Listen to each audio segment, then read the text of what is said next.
शांतिर्भारतीयार्या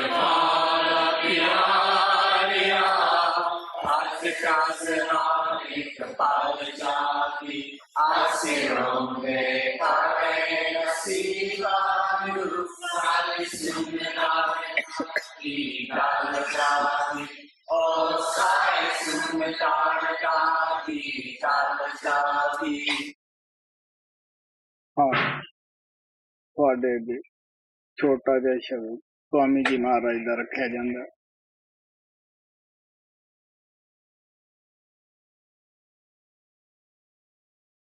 स्वामी जी ਦੇ ਵਕਤ ਸੇਵਕਾਂ ਅੰਦਰ ਬੜਾ ਪਿਆਰ ਜਾਗਿਆ ਹੋਇਆ ਸੀ।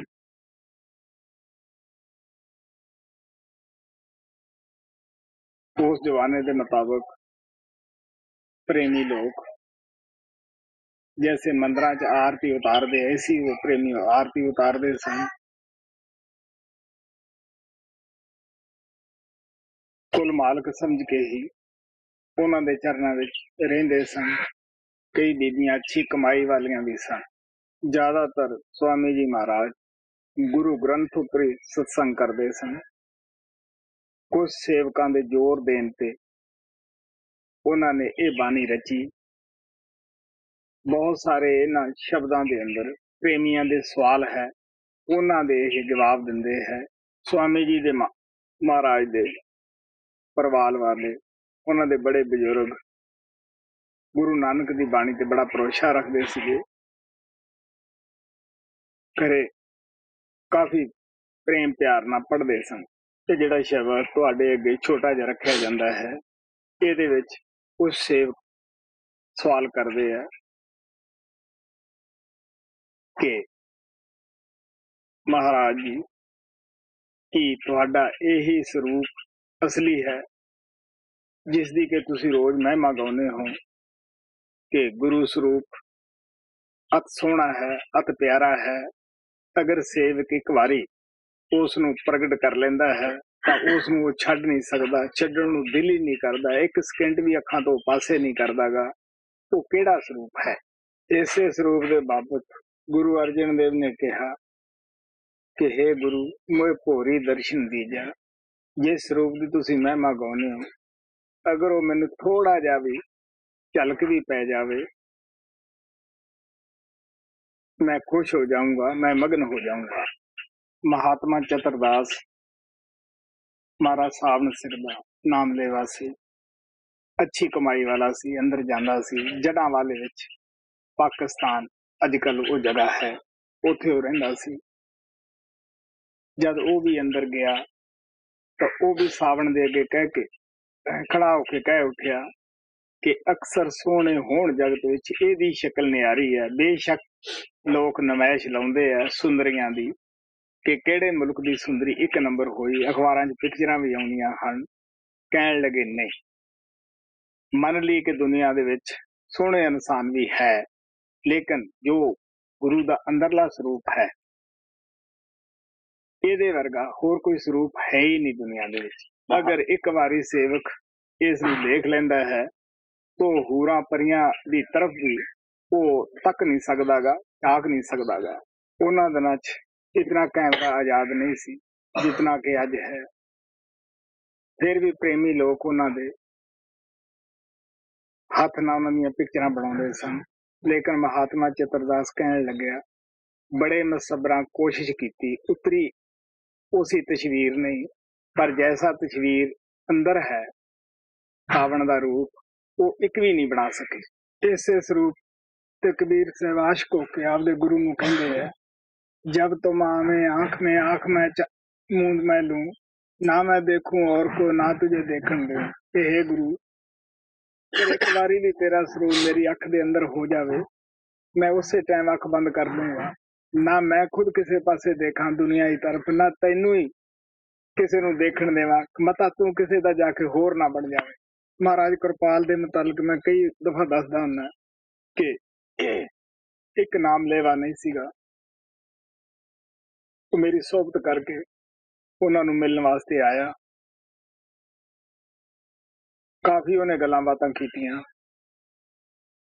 मैं उसनूं जांदे होए नूं पुछया ਕੀ ਤੂੰ ਉਹਨਾਂ ਦੀ ਤਰਫ ਝਾਕਿਆ ਸੀ? ਕਿੰਨਾ ਕੁ ਆਸਾਨ ਆ ਉਹਨਾਂ ਦੀਆਂ ਅੱਖਾਂ ਦੇ ਵਿੱਚ ਝਾਕਣਾ। ਮੈਨੂੰ ਆਦਾ ਨਹੀਂ, ਐਸੇ ਤੇ ਕੋਈ ਬਾਤ ਨਹੀਂ ਜੀ, ਮੈਂ ਝਾਕਦਾ ਹੀ ਰਿਹਾ ਜਦੋਂ ਬਾਤ ਕਰੀ ਹੈ।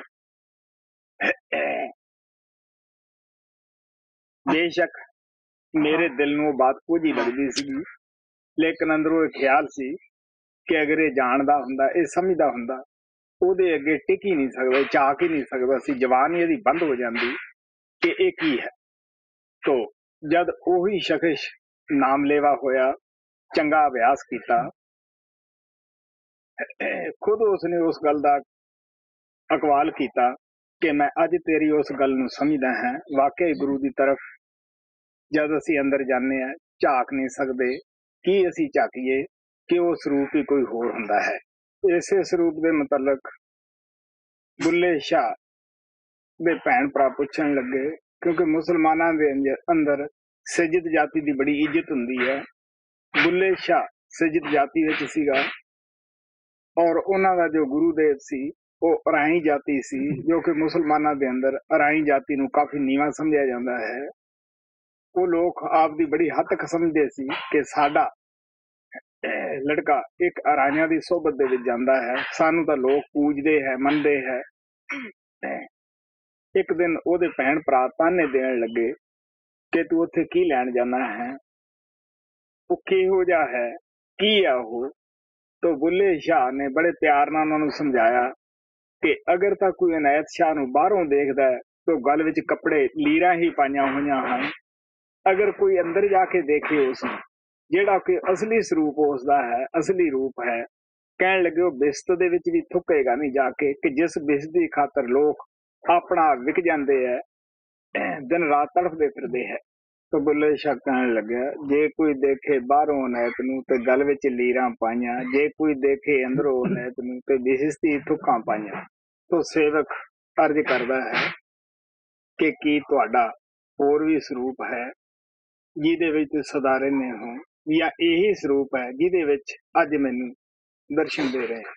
सेवक निम्रता नाल बेनती करदा है उस ਸਰੂਪ ਦੇ ਬਾਰੇ, ਤੇ ਸਵਾਮੀ ਜੀ ਮਹਾਰਾਜ ਪਿਆਰ ਨਾਲ ਉਹਦਾ ਜਵਾਬ ਦਿੰਦੇ ਹੈ।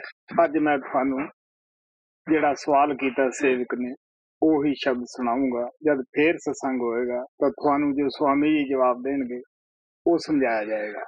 ਹਾਂ। फरियाद और पुकार शब्द 15वां सार बचन पन्ना 274। गुरु मोहे अपना रूप दिखाओ, गुरु मोहे अपना रूप दिखाओ, यह तो रूप तरा तुम सारे गुण,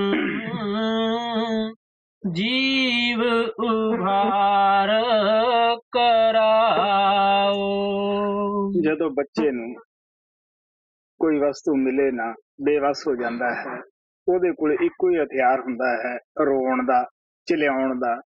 ਜਦ ਉਹ ਰੋਂਦਾ ਹੈ, ਚਿਲਾਉਂਦਾ ਹੈ, ਮਾਤਾ ਪਿਤਾ ਉਹਦੀ ਜ਼ਰੂਰ ਆਵਾਜ਼ ਸੁਣਦੇ ਆ, ਜ਼ਰੂਰਤ ਨੂੰ ਪੂਰੀ ਕਰਦੇ ਆ। ਜਦੋਂ ਸੇਵਕ ਵੀ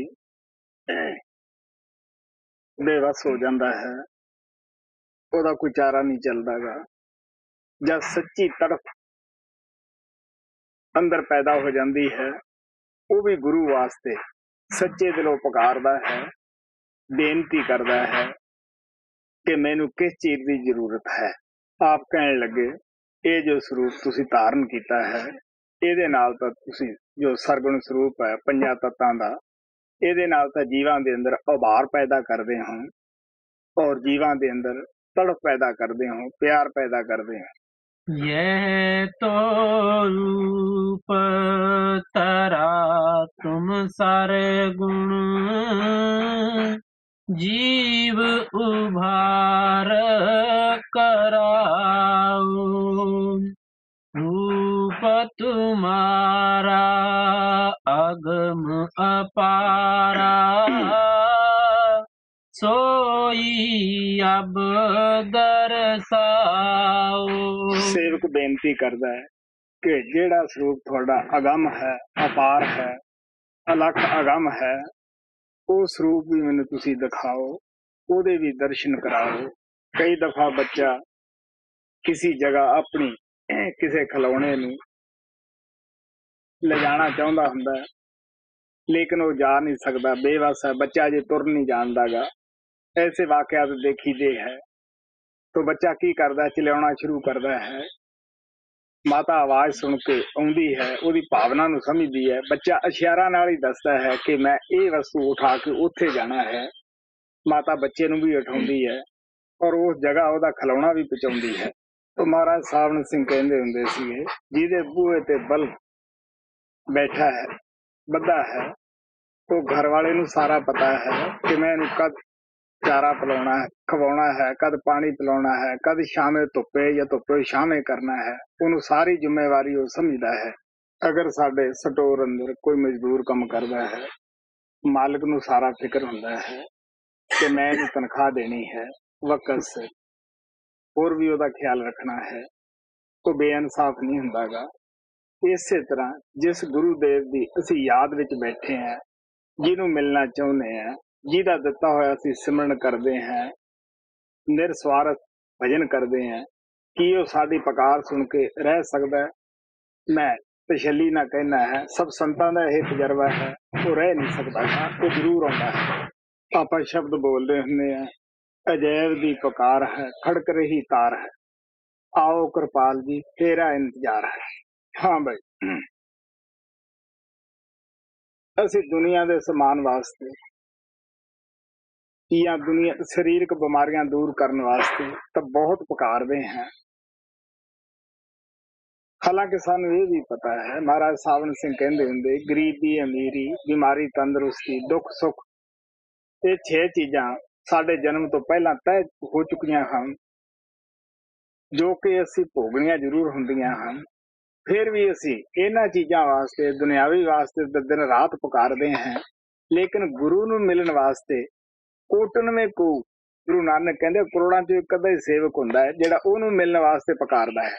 महाराज कृपाल कहंदे हुंदे सीगे, अगर सेवक दीयां जरूरतां जे गुरु पूरियां करन लगे तो सेवक नूं अंदर ले जा ही नहीं सकदा, भावें करोड़ां जन्म होर धारण कर ले, क्योंकि साडी एक ख्वाहिश दे विच अनेकां ही ख्वाहिशां पैदा हो जांदियां हन। अगर एक चीज गुरु दिंदा है तो करोड़ां असीं होर मंग बैठते हैं। फिर सानू ये भी नहीं पतागा कि जो चीज असीं मंग रहे हैं ਉਹਦੇ ਵਿੱਚ ਸਾਡੀ कोई बेहतरी भी है या सानू ਉਹਦੇ ਵਿੱਚੋਂ कष्ट मिलने हैं। गुरु नानक कहते बिन तुद होर जे मंगना, सिर दुखां दे दुख, दे नाम संतोखिया, उतरे मन की भुख। गुरु ने सानू नाम दिता है, सचखंड ले जाण दी उन्हें जिम्मेवारी उठाई है। साडा भी हक बनता है कि असीं नाम की कमाई करिए, शब्द की कमाई करिए। हाँ, रूप तुम्हारा अगम अपारा, सोई अब दर्शाओ, देखूं रूप मगन होए बैठूं, अभयदान दिलवाओ। आप कहने लगे मैनू वो स्वरूप जो है अगम अपार है, ਉਹਦੇ दर्शन कराओ, ਉਹ दान ਦਿਓ स्वरूप ਦਾ ਜਿਹੜਾ ਕਦੇ ਮੇਰੇ ਤੋਂ ਪਾਸੇ ਨਾ ਹੋਵੇ, ਨਖੁੱਟੇ ਨਾ, मैं मगन हो जावां, क्योंकि ਉਹ स्वरूप अंदर आउਣ ਦੇ ਨਾਲ ਸਾਡੇ ਅੰਦਰ संतोष आ जाता है, सबर आ जाता है। देखूं रूप मगन होए बैठूं,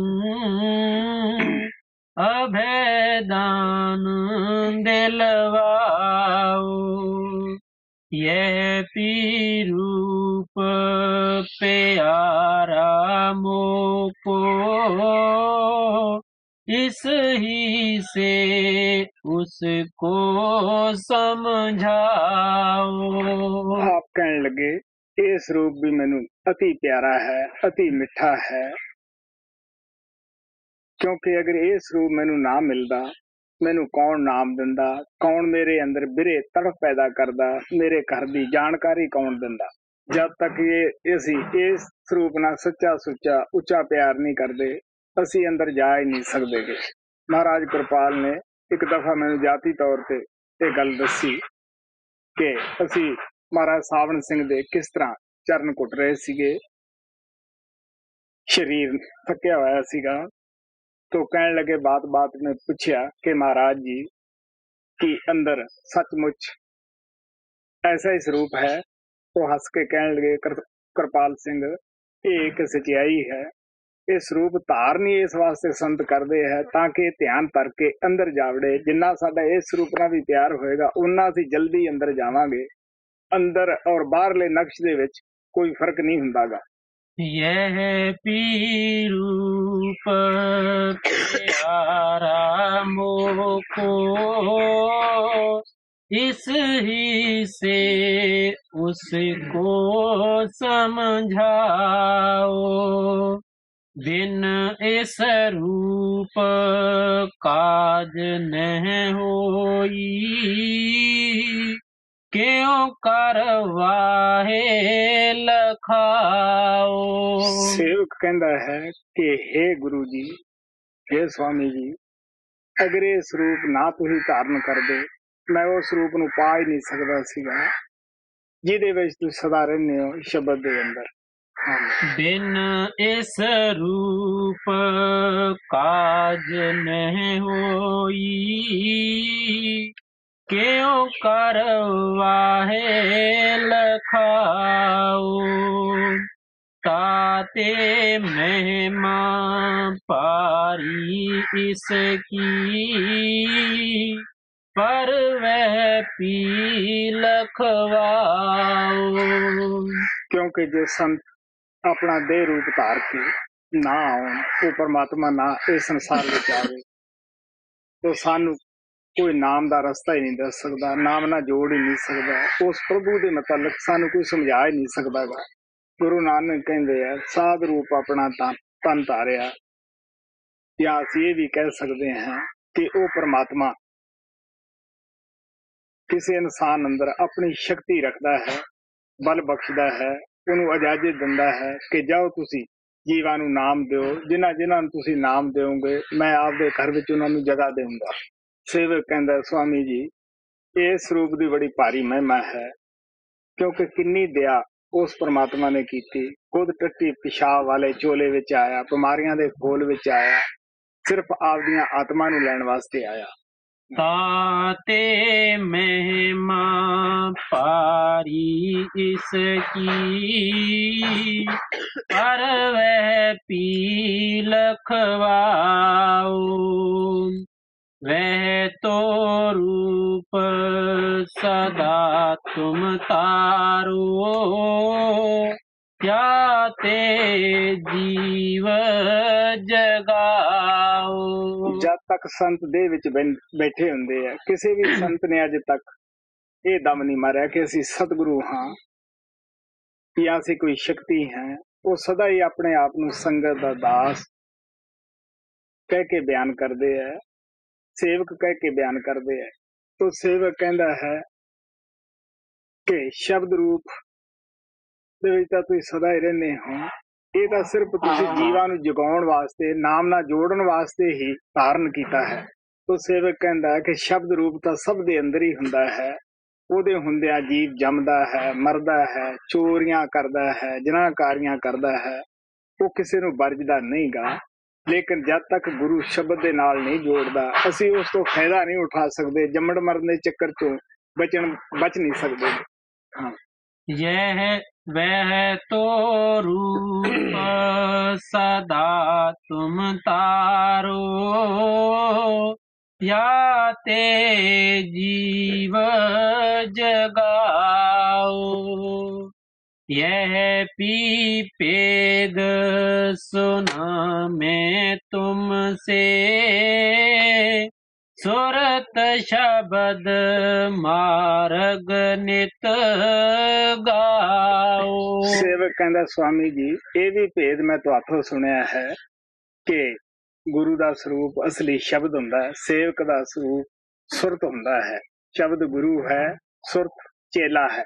ਜਿੰਨਾ ਚਿਰ ਮਾਲਕ ਦਾ ਹੁਕਮ ਹੁੰਦਾ ਹੈ 20-50 ਸਾਲ 700 ਸਾਲ ਜਿੰਨਾ ਚਿਰ ਹੁਕਮ ਹੁੰਦਾ ਹੈ ਦੇਹ ਵਿੱਚ ਰਹਿੰਦੇ ਹੈ ਔਰ ਜਦ ਹੁਕਮ ਹੋ ਜਾਂਦਾ ਹੈ ਉਹ ਇਹ ਸਰੀਰ ਵਿੱਚ ਉਡਾਰੀ ਮਾਰ ਜਾਂਦੇ ਹੈ ਨਾ ਉਹ ਜੰਮਣ ਵਿੱਚ ਹੈ ਨਾ ਗੁਰੂ ਨਾਨਕ ਸਾਹਿਬ ਕਹਿੰਦੇ ਉਹ ਮਰਨ ਵਿੱਚ ਆਉਂਦੇ ਹੈ ਔਰ ਸਾਡੀ ਆਤਮਾ ਵੀ ਜੋ ਸੇਵਕ ਦੀ ਆਤਮਾ ਹੈ ਉਹਨੂੰ ਸ਼ਸਤਰ ਨਹੀਂ ਕੱਢ ਸਕਦਾ ਅਗਨੀ ਸਾੜ ਨਹੀਂ ਸਕਦੀ ਪਾਣੀ ਡਬੋ ਨਹੀਂ ਸਕਦਾਗਾ ਲੇਕਿਨ ਉਹ ਸ਼ਬਦ ਦਾ ਸਾਥ ਛੱਡ ਕੇ ਜੰਮਣ ਮਰਨ ਦੇ ਚੱਕਰ 'ਚ ਜ਼ਰੂਰ ਫਿਰਦੀ ਹੈ ਜਦ ਗੁਰੂ ਸ਼ਬਦ ਨਾਲ ਜੋੜਦਾ ਹੈ ਨਾਮ ਨਾਲ ਜੋੜਦਾ ਹੈ ਉਹ ਵੀ ਆਪਦੇ ਘਰੇ ਵਾਪਸ ਸੱਚਖੰਡ ਪਹੁੰਚ ਜਾਂਦੀ ਹੈ ਸਮੁੰਦਰ ਦੇ ਵਿੱਚੋਂ ਪਾਣੀ ਬੁਖਾਰਾਂ ਤੇ ਬਣ ਕੇ ਉੱਡਦਾ ਹੈ ਬੱਦਲਾਂ ਦੇ ਜ਼ਰੀਏ ਜ਼ਮੀਨ ਤੇ ਆ ਕੇ ਗਿਰਦਾ ਹੈ ਜਦ ਉਹਨੂੰ ਸੂਰਜ ਦੀ ਤਪਸ਼ ਮਿਲਦੀ ਹੈ ਉਹ ਸਿੱਧਾ ਬਦਲਾਂ ਸਮਾ ਜਾਂਦਾ ਹੈ ਪਹਿਲਾਂ ਵੀ ਪਾਣੀ ਸੀ ਮਗਰੋਂ ਵੀ ਪਾਣੀ ਸੀ ਗੁਰੂ ਅਰਜਨ ਦੇਵ ਜੀ ਮਹਾਰਾਜ ਕਹਿੰਦੇ ਆ ਸੂਰਜ ਕਿਰਨ ਮਿਲੀ ਜਲ ਕਾ ਜਲ ਹੁਆ ਰਾਮ ਜਦੋਂ ਕਿਰਨਾਂ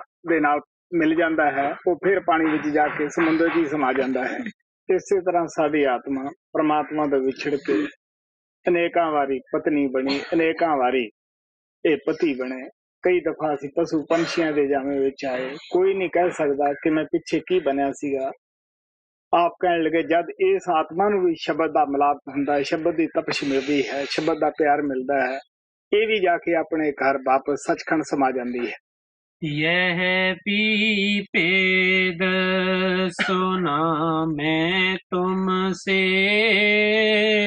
सुरत शब्द मार्ग नित गाओ शब्द रूप जो रूप तुम्हारा वामे पी अब सुरत ਪਠਾਓ ਹੁਣ ਸੇਵਕ ਸਵਾਮੀ ਜੀ ਨੂੰ ਕਹਿੰਦਾ ਹੈ ਜੋ ਸ਼ਬਦ ਰੂਪ ਜਿਹਦੇ ਵਿੱਚ ਤੁਸੀਂ ਸਦਾ ਰਹਿੰਦੇ ਹੋ ਹੁਣ ਮੇਰੀ ਸੁਰਤ ਉਹਦੇ ਵਿੱਚ ਵੀ ਲੈ ਜਾਓ ਤਾਂ ਕਿ ਮੈਂ ਉਸ ਵਿੱਚ ਵੀ ਮਗਨ ਹੋ ਕੇ ਬੈਠ ਜਾਵਾਂ शब्द रूप जो रूप तुम्हारा वामे पी अब सुरत पठाओ डरता रहूं मौत और दुख से निरपै कर अब मोहे छुड़ाओ ਸੇਵਕ ਕਹਿੰਦਾ ਹੈ ਮੈਂ ਕਿਉਂ ਉਸ ਰੂਪ ਦੀ ਪੁਕਾਰ ਕਰਦਾ ਹਾਂ ਮੈਂ ਮੌਤ ਤੋਂ ਡਰਦਾ ਹਾਂ ਕਿਉਂਕਿ ਹਰ ਜਨਮ ਤੋਂ ਬਾਅਦ ਮੌਤ ਖੜੀ ਹੈ ਮੌਤ ਤੋਂ ਬਾਅਦ ਪੈਦਾਇਸ਼ ਹੈ ਮੌਤ ਹੈ ਮੈਂ ਉਸ ਦੁੱਖ ਤੋਂ ਡਰਦਾ ਹਾਂ ਜੋ ਮੌਤ ਔਰ ਪੈਦਾਇਸ਼ ਵੇਲੇ ਹੁੰਦੇ ਹੈ ਇਸ ਵਾਸਤੇ ਮੈਂ ਬੇਨਤੀ ਕਰਦਾ ਹਾਂ ਕਿ ਮੇਰੀ ਸੁਰਤ ਨੂੰ ਸ਼ਬਦ ਦੇ ਨਾਲ ਮਿਲਾ ਲਓ ਉਸ ਸਰੂਪ ਨੂੰ ਮੈਨੂੰ ਦਿਖਾਓ ਉਹਦੇ ਵਿੱਚ ਲੈ ਚੱਲੋ ਮੈਨੂੰ ਵੀ ਇਸ ਦੁੱਖ ਤੋਂ ਛੁਡਾ ਦਿਓ डरता रहूं मौत और दुख से निरपै कर अब मोहे छुड़ाओ दीन दयाल जीव हितकारी राधा स्वामी काज बनाओ ਆਪ ਕਹਿਣ ਲੱਗੇ ਮੈਂ ਤੇਰੇ ਅੱਗੇ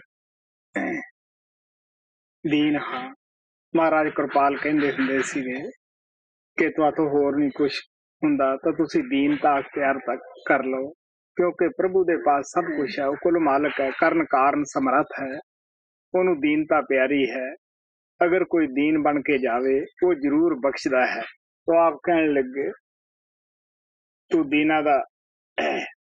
ਦੀਨਾ ਤੇ ਦਿਆਲ ਹੈ ਤੂੰ ਸਦਾ ਦਿਆਲੂ ਹੈ ਤੂੰ ਜੀਵਾਂ ਨਾਲ ਆਤਮਾ ਨਾਲ ਪਿਆਰ ਕਰਦਾ ਹੈ ਸਦਾ ਹੀ ਹਿਤਕਾਰੀ ਹੈ ਬਖਸ਼ਦਾ ਆਇਆ ਹੈ ਸੋ ਸਾਨੂੰ ਵੀ ਚਾਹੀਦਾ ਹੈ ਕਿ ਸ਼ਬਦ ਦੀ ਕਮਾਈ ਕਰੀਏ ਨਾਮ ਦੀ ਕਮਾਈ ਕਰੀਏ ਜੋ ਵੀ ਪੁਕਾਰ ਦਿਲ ਦੇ ਵਿੱਚੋਂ ਉੱਠੇ ਉਹ ਗੁਰੂ ਦੇ ਮਿਲਣ ਵਾਸਤੇ ਹੀ ਉੱਠੇ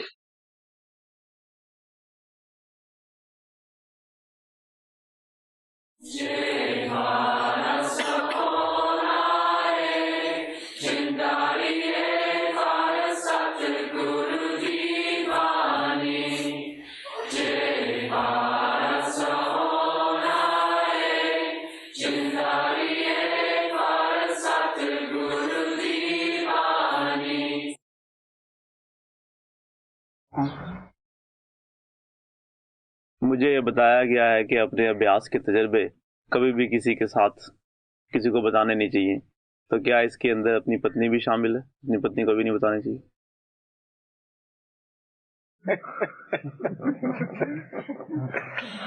हाँ भाई,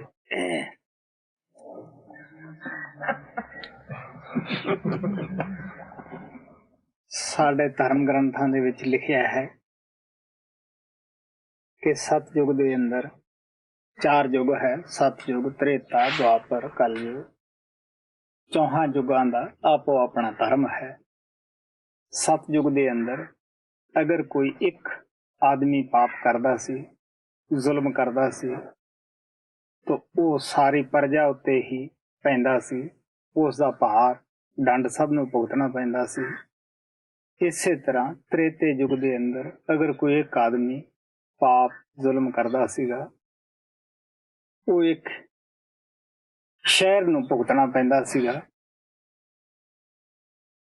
ਦੁਆਪਰ ਦੇ ਵਿੱਚ ਅਗਰ ਕੋਈ ਇਸ ਤਰ੍ਹਾਂ ਦੀ ਹਰਕਤ ਕਰਦਾ ਸੀ, ਬੁਰਿਆਈ ਵਾਲੀ ਜਾਂ ਕੋਈ ਚੰਗਿਆਈ ਵਾਲੀ, ਉਹ ਉਸ ਕੁਲ ਨੂੰ ਜਿਸ ਵਿੱਚ ਉਹ ਪੈਦਾ ਹੋਇਆ ਹੈ ਉਹਨਾਂ ਨੂੰ ਭੁਗਤਾਨ ਕਰਨਾ ਪੈਂਦਾ ਸੀ। ਕਲਯੁਗ ਦੇ ਅੰਦਰ ਬੇਸ਼ੱਕ ਅਸੀਂ ਇਸ ਨੂੰ ਬੁਰਾ ਕਹਿੰਦੇ ਹਾਂ। ਕਿਉਂ ਬੁਰਾ ਕਹਿੰਦੇ ਹਾਂ? ਸਾਡੇ ਮਨ ਚੰਚਲ ਹੈ, ਖਿਆਲ ਟਿਕਦੇ ਨਹੀਂ, ਵਿਸ਼ੇ ਵਿਕਾਰਾਂ ਦੀ ਬੜੀ ਭਰਮਾਰ ਹੈ, ਹੋਰ ਵੀ ਜੀਵਾਂ ਨੂੰ ਫਸਾਉਣ ਦੇ ਬੜੇ ਸਾਧਨ ਹੈ, ਖਿਆਲ ਦੁਨੀਆ ਜ਼ਿਆਦਾ ਫੈਲ ਚੁੱਕਿਆ ਹੈ। ਲੇਕਿਨ ਇਹਦੀ ਖਾਸੀਅਤ ਇਹ ਹੈ, ਜੋ ਆਦਮੀ ਕਰਮ ਕਰਦਾ ਹੈ ਉਹੀ ਭੁਗਤਾਨ ਕਰਦਾ ਹੈ। ਪਤਨੀ ਦਾ ਪਤੀ ਨੂੰ ਨਹੀਂ ਲੱਗਦਾ ਔਰ ਪਤੀ ਦਾ ਕਰਮ ਪਤਨੀ ਨੂੰ ਨਹੀਂ ਲੱਗਦਾ। ਗੁਰੂ ਨਾਨਕ ਕਹਿੰਦੇ ਐ ਕਰ ਕਰੇ ਸੋ ਐ ਕਰ ਪਾਏ, ਕੋਈ ਨਾ ਪਕੜਿਆ ਕਿਸੇ ਦੇ ਥਾਂ। ਮਹਾਰਾਜ ਸਾਵਣ ਸਿੰਘ ਕਹਿੰਦੇ ਹੁੰਦੇ ਸੀਗੇ ਤੇ ਮੀਆਂ ਬੀਬੀ ਨੂੰ ਇੱਕੋ ਜਿਹੇ ਤਜਰਬੇ ਨਹੀਂ ਹੁੰਦੇ। ਇੱਥੋਂ ਇਹ ਸਾਬਤ ਹੈ ਕਿ ਸਾਡੇ ਅਲੱਗ-ਅਲੱਗ ਕਰਮ ਹੈ। ਮੀਆਂ ਬੀਬੀ ਦਾ ਦੁਨਿਆਵੀ ਰਿਸ਼ਤਾ ਹੈ, ਲੇਕਿਨ ਅਸੀਂ ਤਾਂ ਪਰਮਾਰਥ ਦੇ ਵਿੱਚ ਚੱਲ ਰਹੇ ਹਾਂ।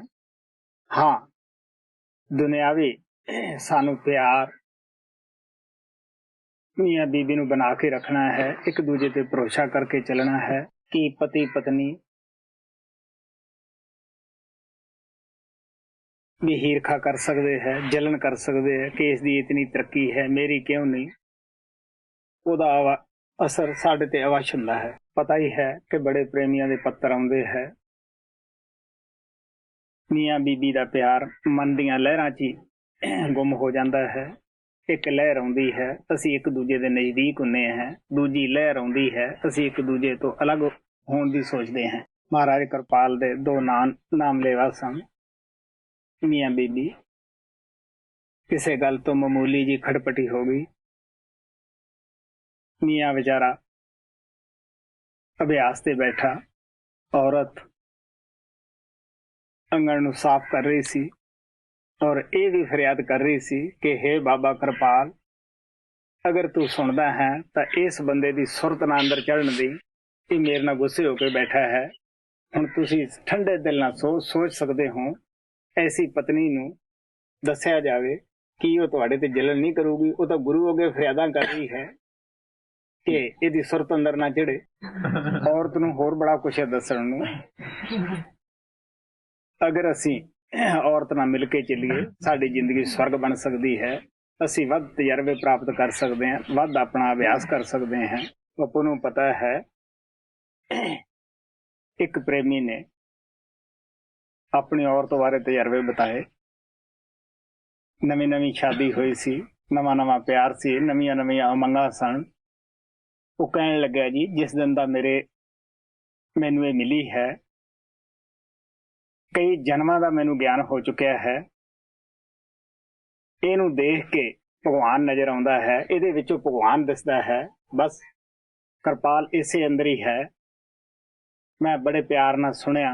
खैर, मैं ज्यादा उस दे नाल कोई जवाब तलबी ना की। मैं कहा अच्छा बई, परमात्मा कृपाल तुहाडा प्यार वधावे, असीं तो यही कामना करते हैं। लेकिन कुछ महीनों बाद ਉਹ ਪਤੀ ਪਤਨੀ ਅਲੱਗ ਹੋ ਗਏ, ਇੱਕ ਦੂਜੇ ਦੀ ਸ਼ਕਲ ਦੇਖ ਕੇ ਖੁਸ਼ ਨਾ।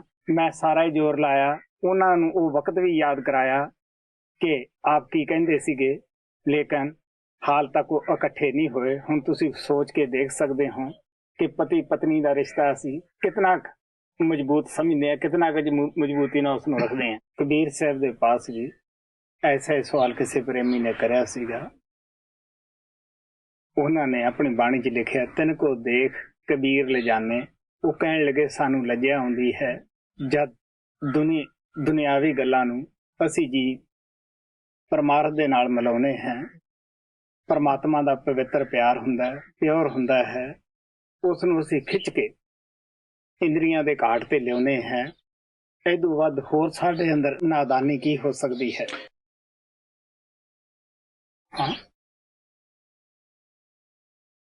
काफी समय से मेरे दिल में ख्याल आ रहा है कि मैं आपसे पूछूं कि 3 साल जो आपने अंदर अभ्यास के अंदर बिताए, उस दौरान आपको किस तरह के तजर्बे हुए?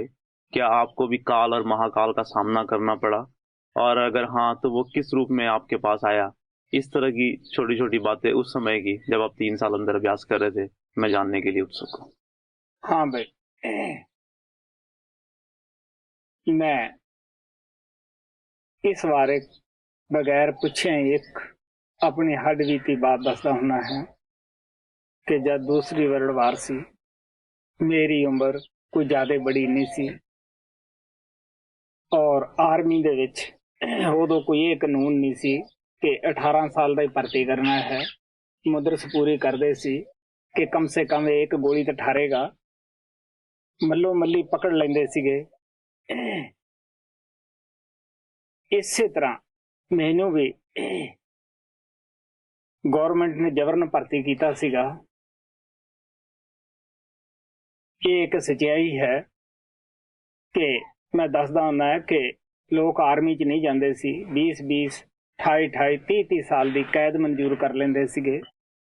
हर आदमी नूं ये यकीन सी कि मौत अवश्य है लड़ाई दे विच जाके, क्योंकि हिटलर बड़ा एडवांस कर रहा सीगा। शुरू दे विच वो जो कहंदा सी वो अगले दिन ही करके दिखा दिंदा सीगा।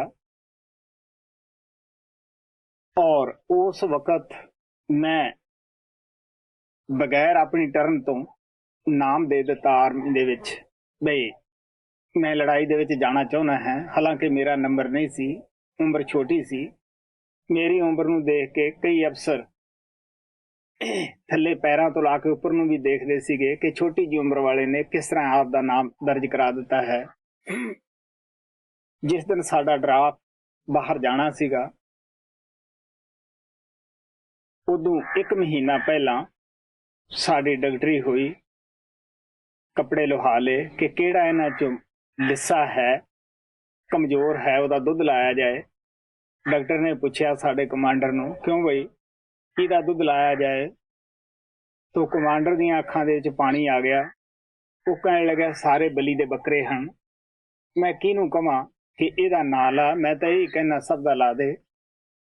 हुण तुसीं खुद सोच के देख सकते हो कि किन्ने लोकां दे मनोबल गिरे होए सन उस लड़ाई दे अंदर जाण वास्ते। लेकिन मैं खुशी अपना नाम दिता सी कि मौत जिथे आउणी है आ ही जानी है। डरना कोई मौत लिहाज नहीं कर देगी। लेकिन जब मैं इत्थे अभ्यास करन बैठा सीगा, एक दिन मैं जब बाहरों अंदर गुफा दे अंदर दाखिल होने लग्या सी, मैं दसदा हुंदा है कि किस तरह शेर दी शक्ल दे अंदर वो ताकत जिसनों असीं काल कहने हैं, मन कहने हैं, काल दा दूत कहने हैं, आया कि मैं अंदर नहीं वड़न देऊंगा। मैं ये दसदा हुन्ना वध तो वध कि लड़ाई दे विच जाना बड़ा आसान सी, क्योंकि उत्थे साडी लोग तारीफ करदे सन। ये यकीन सी कि एक दफा गोली लगेगी शरीर ठंडा हो जाएगा। लेकिन इत्थे रोज लड़ना पैंदा सी।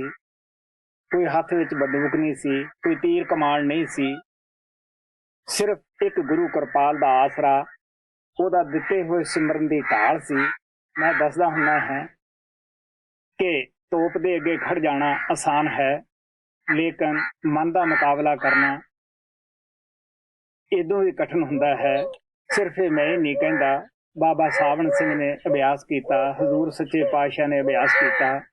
ਸਾਰੇ ਇਸ ਗੱਲ ਦਾ ਅਗਵਾਹੀ ਭਰਦੇ ਹੈ ਕਿ ਮਨ ਦਾ ਮੁਕਾਬਲਾ ਜਿਹੜਾ ਹੈ ਉਹ ਬੜਾ ਸਖਤ ਹੈ। ਤੁਲਸੀ ਸਾਹਿਬ ਨੇ ਵੀ ਕਿਹਾ ਸੀ, तुलसी रण में जूझना घड़िए का काम, नित उठ मन से जूझना बिन खंडे संग्राम। परम पिता कृपाल कहंदे हुंदे सी कि की तुहाडा दोस्त कपड़े बदल के आ जाए कि तुसीं उहनूं पछाणोगे नहीं? वो कहंदे हुंदे पछाण लोगे। इसी तरह वो परमात्मा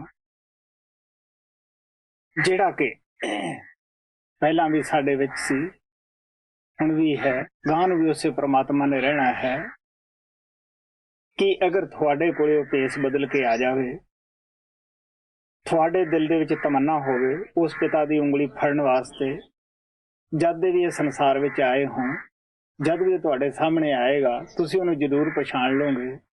ਕਿ ਅਗਰ ਤੁਹਾਨੂੰ ਇਹ ਯਕੀਨ ਆ ਜਾਵੇ ਕਿ ਇਹ ਸਾਡਾ ਉਹੀ ਪਿਤਾ ਹੈ, ਸਾਥੋਂ ਗਲਤੀ ਨਾਲ ਉਂਗਲੀ ਛੁੱਟ ਗਈ ਸੀਗੀ, ਇਹ ਹੁਣ ਸਾਨੂੰ ਉਹੀ ਪਿਆਰ ਫੇਰ ਦੇਵੇਗਾ।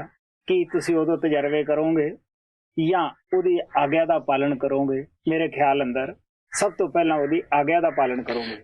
ਮਹਾਤਮਾ ਚਤਰਦਾਸ ਮਹਾਰਾਜ ਸਾਵਣ ਦਾ ਸ਼ਿਸ਼ ਸੀ, ਬੜੀ ਅੱਛੀ ਕਮਾਈ ਵਾਲਾ ਸੀਗਾ। ਉਹ ਕਹਿੰਦੇ ਸੀਗੇ, ਲਿਆ ਪਛਾਣੇ ਯਾਰ ਚਰੋਕਾ, ਕੁੱਟ ਗਲੇ ਨਾ ਲਾਇਆ। ਕਹਿੰਦੇ ਜਦੋਂ ਇਹ ਪਤਾ ਲੱਗਿਆ ਕਿ ਸਾਡਾ ਤਾਂ ਪੁਰਾਣਾ ਯਾਰ ਹੈ, ਉਹਨੂੰ ਕੁੱਟ ਗਲੇ ਨਾ ਲਾਇਆ। ਕੀ ਹਾਲਤ ਹੋ ਗਈ ਪ੍ਰੇਮੀ ਦੀ। ਸੱਜਣ ਸੇਤੀ ਸੱਜਣ ਮਿਲਿਆ ਜੈਸੇ ਖੰਡ ਪਤਾਸਾ। ਜਿਵੇਂ ਖੰਡ ਪਤਾਸੇ ਵਿੱਚ ਮਿਕਸ ਹੋ ਜਾਂਦੀ ਹੈ ਔਰ ਪਤਾਸਾ ਖੰਡ ਦੇ ਵਿੱਚ ਮਿਕਸ ਹੋ ਜਾਂਦਾ ਹੈ, ਉਹਨਾਂ ਦਾ ਕੋਈ ਭਿੰਨ ਭੇਦ ਨਹੀਂ ਹੁੰਦਾਗਾ। ਮੈਂ ਦੱਸਦਾ ਹੁੰਦਾ ਇਸ ਹਿਸਾਬ ਨਾਲ ਕਿ ਪ੍ਰੇਮੀ ਆਤਮਾ ਦਾ ਗੁਰੂ ਦੇ ਪਾਸ ਆਉਣਾ ਇਸ ਤਰ੍ਹਾਂ ਹੁੰਦਾ ਹੈ ਜਿਵੇਂ ਖੁਸ਼ਕ ਬਰੂਦ ਨੂੰ ਆਪਾਂ ਅੱਗ ਦੇ ਨਜ਼ਦੀਕ ਕਰ ਦਿੰਦੇ ਹਾਂ। ਮੈਂ ਦੱਸਦਾ ਹੁੰਦਾ ਹੈ ਕਿ ਹੁਕਮ ਮੰਨਣ ਦੀ ਆਦਤ ਮੈਨੂੰ ਆਰਮੀ ਵਿੱਚ ਪਈ ਸੀ। ਸਾਡੇ ਆਰਮੀ ਦਾ ਰੂਲ ਹੁੰਦਾ ਸੀਗਾ ਕਿ ਖਾਣਾ ਤਿਆਰ ਕੀਤਾ ਹੋਵੇ, ਇਹ ਸਵਾਲ ਬਾਅਦ ਵਿੱਚ ਕਰਨਾ ਕਿ ਮੇਰੇ ਪਾਸ ਰਾਸ਼ਨ ਨਹੀਂ ਜਾਂ ਲੱਕੜੀਆਂ ਹੈ ਨਹੀਂ ਜਲਾਉਣ ਵਾਸਤੇ ਜਾਂ ਪਾਣੀ ਹੈ ਨਹੀਂ ਆਟੇ ਦੇ ਵਿੱਚ ਪਾਉਣ ਵਾਸਤੇ ਜਾਂ ਸਬਜ਼ੀ ਕਹਾਂ ਸੇ ਲਿਆਵਾਂ। ਉਹ ਕਹਿਣ ਲੱਗੇ ਖਾਣਾ ਤਿਆਰ ਹੋਵੇ, ਸਵਾਲ ਬਾਅਦ में, ਰਿਪੋर्ट बाद में करनी। ਦਿਲ 'ਚ ਖਿਆਲ ਸੀ ਕਿ ਮੈਂ ਇੱਕ ਇਨਸਾਨਾਂ ਦਾ ਹੁਕਮ ਸੱਚੇ ਦਿਲੋਂ ਮੰਨਦਾ ਰਿਹਾ ਹਾਂ। ਮੈਨੂੰ ਆਰਮੀ ਦੇ ਵਿੱਚ ਵੀ ਇਹ ਆਦਤ ਸੀ, ਮੈਂ ਕਦੇ ਵੀ ਆਪਣੇ ਉਸਤਾਦ ਦੇ ਖਿਲਾਫ ਨਹੀਂ ਹੋਇਆ ਸੀਗਾ। ਇਹ ਭਗਵਾਨ ਮੇਰੇ ਘਰ ਅੰਦਰ ਦਇਆ ਕਰਕੇ ਆ ਗਿਆ ਹੈ, ਇਹ ਆਦਮੀ ਨਹੀਂ, ਇਹ ਭਗਵਾਨ ਹੈ, परमात्मा है। कबीर साहब ने कहा सीगा, अगर कोई प्यासा किसी पानी वाले दे पास जाता है, वो पानी की बड़ी कदर करता है।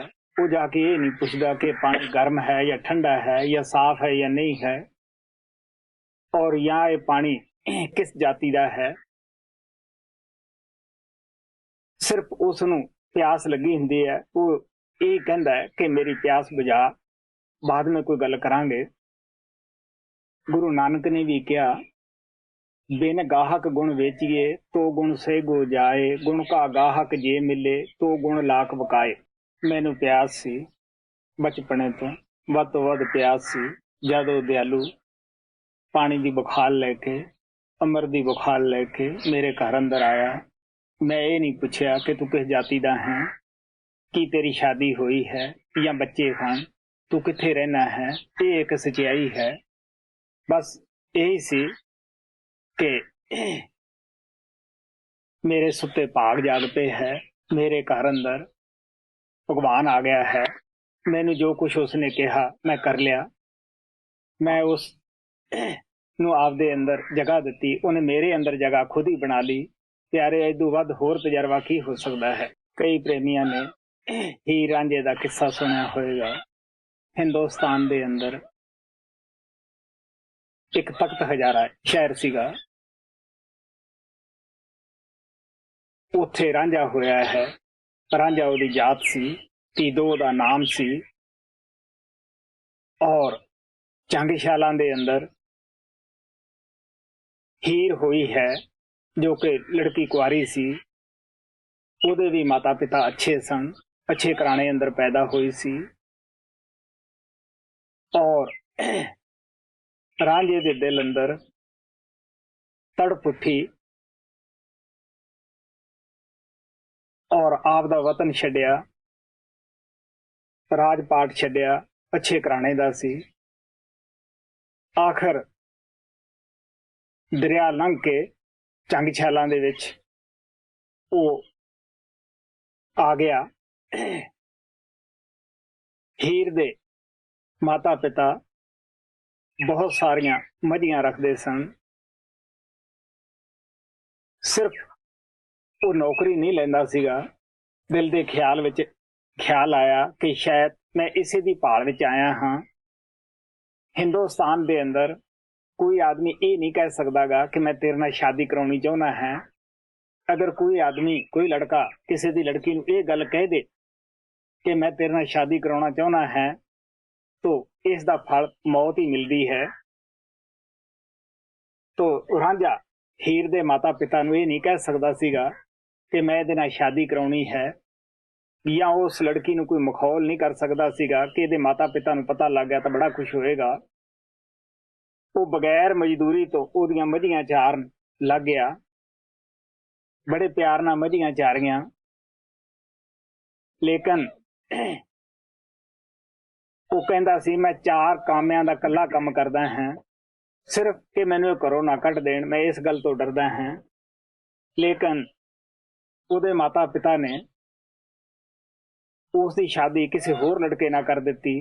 ਲੇਕਿਨ ਅੰਦਰੋਂ ਅੰਦਰੀ ਦਿਲ ਨੂੰ ਦਿਲ ਦਾ ਰਾਹ ਸੀ। ਹੀਰ ਨੂੰ ਇਹ ਪਤਾ ਸੀਗਾ ਕਿ ਮੇਰਾ ਪੁਰਾਣਾ ਦੋਸਤ ਹੈ।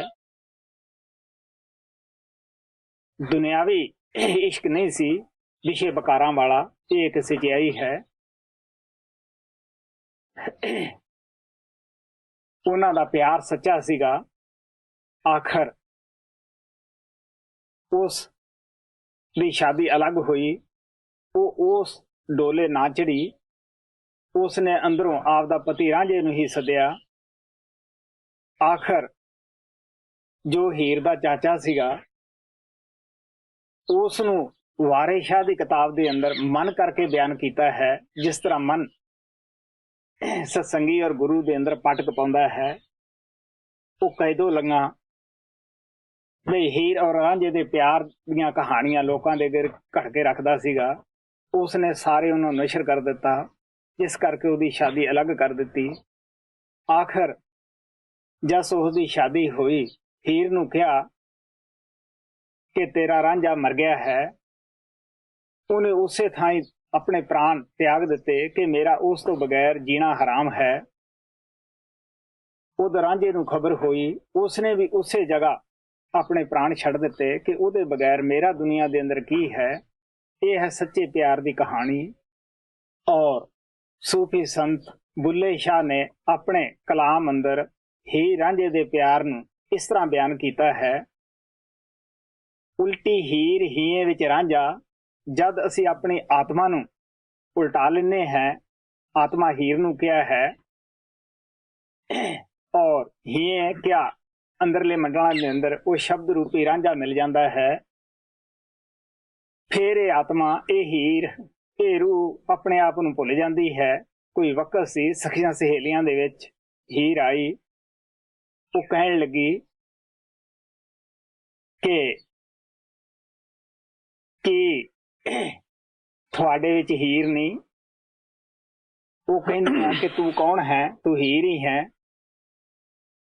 ਉਹ ਸ਼ਰਮਿੰਦੀ ਵੀ ਹੋਈ, ਭੁੱਲ ਗਈ। ਆਖਰ ਕਹਿਣ ਲੱਗੀ, ਰਾਂਝਾ ਰਾਂਝਾ ਕਰਦੀ ਨੀ ਮੈਂ, ਆਪੇ ਰਾਂਝਾ ਹੋਈ। ਸੱਦੋ ਨੀ ਮੈਨੂੰ ਧੀਦੋ ਰਾਂਝਾ, ਹੀਰ ਨਾ ਆਖੋ ਕੋਈ। ਅਸੀਂ ਵੀ ਅਗਰ ਗੁਰੂ ਦੇ ਦਿੱਤੇ ਹੋਏ ਸਿਮਰਨ ਨੂੰ ਸੱਚੇ ਦਿਲੋਂ ਪੁਕਾਰਦੇ ਹਾਂ, ਯਾਦ ਕਰਦੇ ਹਾਂ, ਆਪਣੇ ਆਪ ਨੂੰ ਭੁੱਲ ਜਾਂਦੇ ਹਾਂ, ਅਸੀਂ ਵੀ ਕਹਿ ਬੈਠਦੇ ਹਾਂ ਕਿ ਹੁਣ ਸਾਨੂੰ ਹੋਰ ਨਾ ਸੱਦੋ। ਸਾਡੇ ਆਤਮਾ ਦੇ ਉੱਤੇ ਕਿਸ ਦਾ ਕਬਜ਼ਾ ਹੈ? ਉਹ ਸ਼ਬਦ ਰੂਪੀ ਰਾਂਝੇ ਦਾ, ਉਹ ਸ਼ਬਦ ਰੂਪੀ ਪਰਮਾਤਮਾ ਸਾਵਣ ਕਿਰਪਾਲ ਦਾ ਕਬਜ਼ਾ ਹੋ ਗਿਆ ਹੈ। ਇਸ ਵਾਸਤੇ ਇਦੋਂ ਵੱਧ ਹੋਰ ਕੀ ਤਜਰਬੇ ਹੋ ਸਕਦੇ ਹੈ? ਮੈਂ ਦੱਸਦਾ ਹੁੰਦਾ, ਮੈਂ ਸਾਰੀ ਜ਼ਿੰਦਗੀ ਕਦੇ ਇਹਨਾਂ ਤਜਰਬਿਆਂ ਪਿੱਛੇ ਨਹੀਂ ਪਿਆ ਸੀਗਾ। ਜਦ ਸ਼ੁਰੂ ਦੇ ਵਿੱਚ ਮੇਰੇ ਪਾਸ ਪੱਛਮ ਦੇ ਪ੍ਰੇਮੀ ਆਉਣ ਲੱਗੇ, ਕਿਉਂਕਿ ਮੈਂ ਕਿਸੇ ਨੂੰ ਨਹੀਂ ਜਾਣਦਾ ਸੀਗਾ। ਸ਼ੁਰੂ ਦੇ ਵਿੱਚ ਮੇਰੇ ਪਾਸ, ਜੈਸੇ ਹੁਣ ਤੁਸੀਂ ਸਵਾਲ ਕਰਦੇ ਹੋ, ਕਾਫੀ ਲੋਕਾਂ ਨੇ ਸਵਾਲ ਕੀਤੇ। ਮੈਨੂੰ ਕਿਸੇ ਦੇ ਸਵਾਲ ਦੀ ਕੋਈ ਪਰੇਸ਼ਾਨੀ ਨਹੀਂ ਸੀ, ਲੇਕਿਨ ਇਹ ਪਰੇਸ਼ਾਨੀ ਸੀ ਕਿ ਇਹਨਾਂ ਨੂੰ ਉਹ ਭਗਵਾਨ ਕਿਰਪਾਲ ਮਿਲਿਆ ਹੈ, ਇਹ ਇਸ ਤਰ੍ਹਾਂ ਦੇ ਸਵਾਲ ਕਿਉਂ ਕਰਦੇ ਹੈ? ਕੋਈ ਕਹਿੰਦਾ ਮੇਰੇ ਗਿੱਟੇ ਦੁਖਦੇ ਹੈ, ਕੋਈ ਕਹਿੰਦਾ ਜੀ ਗੋਡੇ ਦੁਖਦੇ ਆ, ਕੋਈ ਕਹਿੰਦਾ ਜੀ ਮਨ ਨਹੀਂ ਟਿਕਦਾਗਾ, ਕੋਈ ਕਹਿੰਦਾ ਜੀ ਭਜਨ ਨਹੀਂ ਹੋ ਸਕਦਾਗਾ, ਕੋਈ ਕਹਿੰਦਾ ਜੀ ਮੈਂ ਇਸ ਪ੍ਰਕਾਰ ਦੀ ਰੋਸ਼ਨੀ ਦੇਖਦਾ ਹੈ। ਮੈਨੂੰ ਸ਼ੁਰੂ ਦੇ ਵਿੱਚ ਇਹਨਾਂ ਚੀਜ਼ਾਂ ਦੀ ਵੱਧ ਤੋਂ ਵੱਧ ਪਰੇਸ਼ਾਨੀ ਸੀ। ਔਰ ਮੈਂ ਕਹਿੰਦਾ ਸੀ, ਜਦ ਗੁਰੂ ਮਿਲ ਗਿਆ, ਭਗਵਾਨ ਮਿਲ ਗਿਆ, ਗੁਰੂ ਔਰ ਭਗਵਾਨ ਦੇ ਵਿੱਚ ਕੀ ਫਰਕ ਹੋ ਸਕਦਾ ਹੈ? ਲੇਕਿਨ ਉਹ ਦਿਆਲੂ ਕਿਰਪਾਲ ਨੇ ਸੰਗਤ ਦੇ ਉੱਤੇ ਦਇਆ ਕਰਕੇ ਅੰਦਰੋਂ ਹੀ ਇਸੇ ਦਿੱਤੀ ਕਿ ਤੂੰ ਇਹਨਾਂ ਪ੍ਰੇਮੀਆਂ ਨੂੰ ਨਾਲ ਲੈ ਕੇ ਚੱਲਣਾ ਹੈ। ਜੋ ਕੁਛ ਇਹ ਕਹਿੰਦੇ ਆ, ਇਹਨਾਂ ਨੂੰ ਵੀ ਤੁਸੀਂ ਹੌਸਲਾ ਦਿਓ ਔਰ ਇਹਨਾਂ ਨੂੰ ਵੀ ਭਜਨ ਸਿਮਰਨ ਦਾ ਉਤਸ਼ਾਹ ਬਖਸ਼ੋ। ਜਿਸ ਤਰ੍ਹਾਂ ਰਾਂਝਾ ਤਖਤ ਹਜ਼ਾਰੇ ਦਾ ਮਾਲਕ ਸੀ, ਉਹਦੇ ਪਿਤਾ ਦੇ ਘਰੇ ਸਭ ਸਹੂਲਤਾਂ ਸਨ, ਲੇਕਿਨ ਹੀਰ ਦੇ ਪਿਆਰ ਅੰਦਰ ਆ ਕੇ ਮੱਝੀਆਂ ਚਾਰੀਆਂ। ਇਸੇ ਤਰ੍ਹਾਂ ਉਹ ਪਰਮਾਤਮਾ ਕਿਰਪਾਲ ਦਾ ਤਖਤ ਹਜ਼ਾਰਾ ਸੱਚਖੰਡ ਦੇ ਅੰਦਰ ਸਭ ਸਹੂਲਤਾਂ ਸਨ। ਉੱਥੇ ਮੌਤ ਪਦੈਸ਼ ਨਹੀਂ, ਸ਼ਾਂਤੀ ਦਾ ਦੇਸ਼ ਹੈ। ਉੱਥੇ ਕੋਈ ਕਿਸੇ ਦੇ ਉੱਪਰ ਹੀਰਖਾ ਨਹੀਂ ਕਰਦਾ, ਦੁਆਇਸ਼ ਨਹੀਂ ਕਰਦਾਗਾ। ਤੁਸੀਂ ਦੇਖ ਸਕਦੇ ਹੋ ਇੰਨੀਆਂ ਸਹੂਲਤਾਂ ਛੱਡ ਕੇ ਇਹ ਗੁਆਚੀ ਹੋਈ ਹੀਰ ਵਾਸਤੇ ਉਹ ਰਾਂਝਾ ਕਿਰਪਾਲ ਬਣ ਕੇ ਆਇਆ, ਸ਼ਬਦ ਦੇ ਧਾਰ ਕੇ ਆਇਆ। ਹੀਰ ਦੀ ਕੀ ਤਾਕਤ ਸੀ, ਇਹ ਜੈਬ ਦੀ ਕੀ ਤਾਕਤ ਸੀ ਕਿ ਉਸ ਨੂੰ ਯਾਦ ਨਾ ਕਰਦਾ ਜਾਂ ਉਸਦਾ ਹੁਕਮ ਨਾ ਮੰਨਦਾ। ਇਹ ਤੋਂ ਵੱਧ ਹੋਰ ਤਜਰਬਾ ਕੀ ਪਿਆਰੇ ਹੋ ਸਕਦਾ ਹੈ ਕਿ ਉਹਨੇ ਅੰਦਰ ਜਦ ਜਗ੍ਹਾ ਹੀ ਬਣਾ ਲਈ ਹੋਵੇ। ਕੀ ਕਹੋਗੇ ਤੁਸੀਂ? ਕੀ ਲੋਕਾਂ ਨੂੰ ਦੱਸੋਗੇ? ਕੀ ਸੂਰਜ ਦੇ ਅੱਗੇ ਮੋਮਬੱਤੀ ਦਿਖਾ ਕੇ ਸੂਰਜ ਦੀ ਤੁਲਨਾ ਦੇ ਸਕਦੇ ਹੋ? ਜਿਸ ਨੂੰ ਵੀ ਉਹ ਪਰਮਾਤਮਾ ਮਿਲਿਆ ਉਹ ਚੁੱਪ ਹੋ ਗਿਆ। ਫਰੀਦ ਨੇ ਕਿਹਾ, ਹੁਣ ਨਜ਼ੀਕ ਖੁਦਾਏ ਦੇ ਭੇਦ ਨਾ ਕਿਸੇ ਦੇਣ। ਕਬੀਰ ਨੇ ਕਿਹਾ, ਕਹਿਤ ਕਬੀਰ ਗੂੰਗੇ ਗੁੜ ਖਾਇਆ, ਪੁੱਛੇ ਕਹਿਣ ਨ ਜਾਈ ਹੋ। ਮੈਂ ਆਪਣੇ ਗੁਰੂ ਦੇ ਜੀਵਨ ਕਾਲ ਅੰਦਰ ਇੱਕ ਤਜਰਬਾ ਦੱਸਣ ਲੱਗਿਆ ਸੀਗਾ। ਉਹ ਇਸ ਤਰ੍ਹਾਂ ਸੀ ਕਿ ਕੁਝ ਪ੍ਰੇਮੀ ਨਾਮਦਾਨ ਵਾਸਤੇ ਬੈਠੇ ਸੀ। ਮੈਨੂੰ ਕਹਿਣ ਲੱਗੇ ਕਿ ਇਹਨਾਂ ਨੂੰ ਥਿਉਰੀ ਸਮਝਾ ਦੇ। ਮੈਂ ਕਿਹਾ, ਸੱਚੇ ਪਾਤਸ਼ਾਹ ਤੂੰ ਦਇਆ ਦਾ ਸਮੁੰਦਰ ਹੈ, ਅਗਰ ਤੂੰ ਖੁੱਲਾ ਦੀਦਾਰ ਦੇ ਦੇਵੇਂ, ਪੰਡਤ ਔਰ ਮੌਲਵੀਆਂ ਦੇ ਝਗੜੇ ਖਤਮ ਹੋ ਜਾਣ, ਸਮਾਜਾਂ ਦੇ ਜੋ ਵੀ ਹੀਰਖਾ ਹੈ ਖਤਮ ਹੋ ਜਾਵੇ, ਹਰ ਘਰ ਅੰਦਰ ਤੇਰਾ ਪਿਆਰ ਹੋਵੇ। ਅੱਜ ਜ਼ਿਆਦਾ ਨਹੀਂ ਤੇ ਇਤਨਾ ਤਾਂ ਜ਼ਰੂਰ ਕਰ, ਜਿਹੜੇ ਪ੍ਰੇਮੀ ਬੈਠੇ ਹੈ ਇਹਨਾਂ ਨੂੰ ਤਾਂ ਤੁਸੀਂ ਖੁੱਲਾ ਦੀਦਾਰ ਦੇ ਦਿਓ। ਹਜ਼ੂਰ ਕਹਿਣ ਲੱਗੇ ਕਿ ਮੇਰੇ ਕੱਪੜੇ ਨਾ ਪੜਾ। ਇੱਕ ਦਫਾ ਉਹੀ ਆਦਮੀ ਕਿਤੇ ਉਬਰਾਏ ਸਾਹਿਬ ਦੇ ਧਿਆਨ ਚ ਆਇਆ, ਮਿਲਾਪ ਹੋਇਆ, ਇਹ ਪੁੱਛਣ ਲੱਗਿਆ ਮੇਰੇ ਮੁਤਲਕ। ਉਹ ਕਹਿੰਦਾ, ਬਈ ਅਸੀਂ ਜ਼ਿਆਦਾ ਤਾਂ ਨਹੀਂ ਕਹਿ ਸਕਦੇ ਗੇ ਕਿ ਇੱਕ ਦਫਾ ਜਦੋਂ ਅਸੀਂ ਨਾਮ ਪ੍ਰਾਪਤ ਕਰਨ ਲੱਗੇ ਸੀਗੇ, ਇਹਨਾਂ ਨੇ ਇਹ ਗੱਲ ਕਹੀ ਸੀ ਕਿ ਤੁਸੀਂ ਖੁੱਲਾ ਦੀਦਾਰ ਦੇ ਦਿਓ, ਜੈਸੇ ਹੋਂ ਵੈਸੇ ਹੀ ਤੁਸੀਂ ਇਹਨਾਂ ਨੂੰ ਦੱਸ ਦਿਓ। ਇਹਨਾਂ ਨੂੰ ਗੋਡੇ ਅਕੜਾਉਣ ਵਾਸਤੇ ਕਿਉਂ ਤੁਸੀਂ ਪ੍ਰੇਰ ਰਹੇ ਹੋ? ਮਹਾਰਾਜ ਕਹਿੰਦੇ, ਮੇਰੇ ਤੁਸੀਂ ਲੀੜੇ ਨਾ ਪੜਾ। ਹੁਣ ਤੁਸੀਂ ਦੇਖ ਸਕਦੇ ਹੋ ਕਿ ਕਿਸ ਤਰ੍ਹਾਂ ਇਸ ਗਰੀਬ ਦੀ ਉਸਨੇ ਜ਼ਬਾਨ ਬੰਦ ਕੀਤੀ ਸੀ। ਨਹੀਂ ਤਾਂ ਹੋ ਸਕਦਾ ਹੈ ਕਿ ਮੈਂ ਉਹਨਾਂ ਦੇ ਜੀਵਨ ਕਾਲ ਵਿੱਚ ਇਹਦੋਂ ਵੀ ਵੱਧ ਕਹਿ ਸਕਦਾ ਸੀਗਾ, ਕਿਉਂਕਿ ਸੱਚ ਨੂੰ ਕੀ ਸਰਾਪ ਹੁੰਦਾ ਹੈ, ਲੇਕਿਨ ਜੋ ਸਾਡੇ ਅੰਦਰ ਪਿਆਰ ਪਾਉਂਦਾ ਹੈ ਉਹ ਜਾਬਤੇ ਵਿੱਚ ਵੀ ਰੱਖ ਸਕਦਾ ਹੈ। ਪਿਆਰੇ, ਉਹਦੇ ਵਾਸਤੇ ਬੜਾ ਕੁਝ ਬੋਲਿਆ ਜਾ ਸਕਦਾ ਹੈ। ਦਿਲ ਫੁੱਟ ਕੇ ਬਾਹਰ ਆਉਂਦਾ ਹੈ। ਗੁਰੂ ਦੇ ਪਿਆਰ ਦੀਆਂ ਕਹਾਣੀਆਂ ਮੁੱਕਦੀਆਂ ਨਹੀਂ ਹੁੰਦੀਆਂ, ਲੇਕਿਨ ਟਾਈਮ ਇਜਾਜ਼ਤ ਨਹੀਂ ਦਿੰਦਾ ਗਾ। ਆਪ ਨੂੰ ਪਤਾ ਹੈ ਟਾਈਮ ਹੋ ਗਿਆ।